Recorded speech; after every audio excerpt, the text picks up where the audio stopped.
பிரதான பணிகள் இருக்கக்கூடிய ஐஏஎஸ் அதிகாரிகள் பணியிட மாற்றம் செய்யப்பட்டிருக்கின்றனர். அந்த வகையில் உள்துறை செயலாளராக இருந்த அமுதா ஐஏஎஸ் மற்றும் சென்னை மாநகராட்சி ஆணையராக இருந்த ராதாகிருஷ்ணன் உள்ளிட்டோரும் பணியிட மாற்றம் செய்யப்பட்டிருக்கின்றனர். இது தொடர்பான முக்கிய செய்தியை நாம் பார்த்து வருகிறோம். தொடர்ந்து கூடுதல் விவரங்களை வழங்குவதற்காக இணைகிறார் எமது செய்தியாளர் சதீஷ்மணி. சதீஷ், வணக்கம். எந்தெந்த அதிகாரிகள் எந்தெந்த துறைக்கு தற்பொழுது பணியிட மாற்றம் செய்யப்பட்டிருக்கிறார்கள்? இதனுடைய முழுமையான பின்னணி என்ன?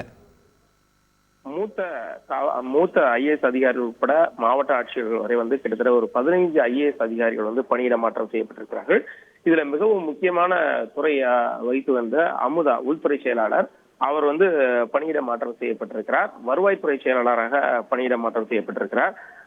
இந்த உள்துறைங்கிறது பாத்தீங்கன்னா உங்களுக்கு காவல்துறையோட மொத்த கண்ட்ரோலுமே உள்துறை கட்டுப்பாட்டுல தான் வரும். அதே போல சமீபத்துல அந்த மதுவிலக்கு, அதே போல மது அமலாக்கத்தை கட்டுப்படுத்துவது உள்ளிட்ட அனைத்து சார்ந்த துறைகளுக்குமே செயலாளராக இருப்பவர் தான் உள்துறை செயலாளர். இது ஏற்கனவே இந்த கள்ளக்குறிச்சி விவகாரம், அதே போல காவல்துறையில் எடுக்கப்பட்டுள்ள நடவடிக்கைகள் அனைத்துக்குமே உள்துறை செயலாளர் தான் பொறுப்பாக இருந்து அவர் உயரதிகாரிகளுக்கோ அல்லது தலைமைச் செயலாளருக்கோ பதிலளிக்க வேண்டிய பொறுப்புல இருக்கக்கூடியவர். இந்த நிலையில தான் அவர் உள்துறை அமைச்சர் செயலாளராக அந்த அமுதா மாற்றப்பட்டிருக்கார். அந்த இடத்துக்கு தீரஜ் என்பவர் உள்துறை செயலாளராக மாற்றப்பட்டிருக்கிறார். காவல்துறை, மதுவிலக்கு ஆய்வுத்துறை உள்ளிட்ட அனைத்துமே உள்துறை செயலாளரோட கட்டுப்பாட்டுல தான் வருது.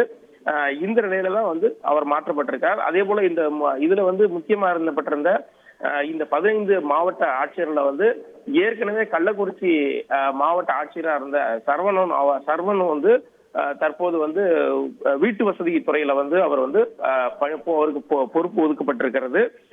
இதே போல சென்னையோட மாநகராட்சியோட ஆணையரா இருந்த ராதாகிருஷ்ணன் உணவுத்துறை செயலாளராக பணியிட மாற்றம் செய்யப்பட்டிருக்கார். அதே போல தகவல் தொழில்நுட்ப துறையில செயலாளராக குமார் ஜெயந்தி நியமிக்கப்பட்டிருக்கிறார்.